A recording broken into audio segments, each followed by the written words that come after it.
Hi friends, welcome back to another video. Today I will be sharing with you my home cafe setup. This is where I make all of my matcha and my fun drinks and beverages. We also have a little bit of a mocktail setup, which won't be the focus of today's video, but I'll show you all my favorite items and what it looks like in the Veggiekins home.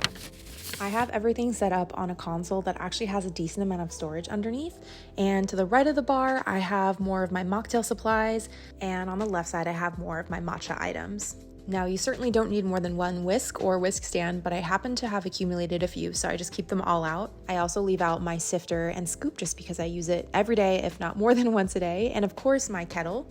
In the center, I have this Balmuda toaster, which to be honest, I don't use very often, and then all of my mocktail supplies like non-alcoholic replacements. Possibly my favorite part of the home is this little shelf that I use to house the majority of my ceramics, or the pieces that I use the most often, including my matcha bowls, and I keep it right next to the matcha station.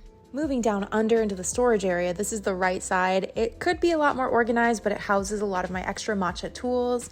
Of course, some boxes of froth matcha at all times, and I also use it to store some snacks and a couple of supplies that I use for making mocktails, like a cocktail shaker and so on. On the left side of the console, I have even more storage, and over here I would say I keep more of my cooking supplies. I keep burners, extra gas, spices, and ingredients that I don't use very often, but related to drinks, I keep all of my ISI canisters in here. So this is the whipped cream canister, and this is the nitro canister for whenever I want to make a fun drink.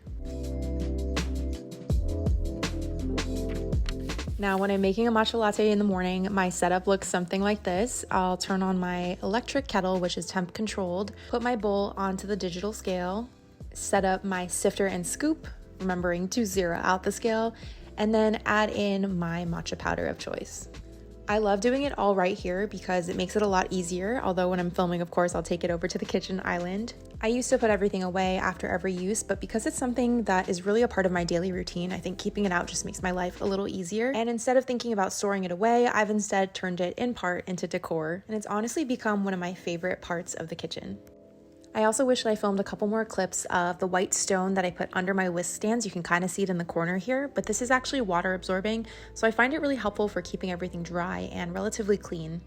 I think that if something is an integral part of your day, an easy way to turn it partially into decor is just to find a setup that is not only functional, but also really beautiful and aesthetic. There's something about a nice setup too that makes it feel just like a cafe drink, if not even better. And I'm a firm believer in taking the time to make yourself a nice little drink in the morning, just to do something nice for yourself and take a slow moment. Let me know in the comments below if you have a home matcha or coffee setup. Hope you guys enjoyed this video. This is definitely one of my favorite parts of the home. If you have any questions about items, you can find most of them linked below. And as always, don't forget to check out Froth Matcha and at Matcha Mommy on Instagram and TikTok for all your other matcha education needs. See you in another video soon. Bye.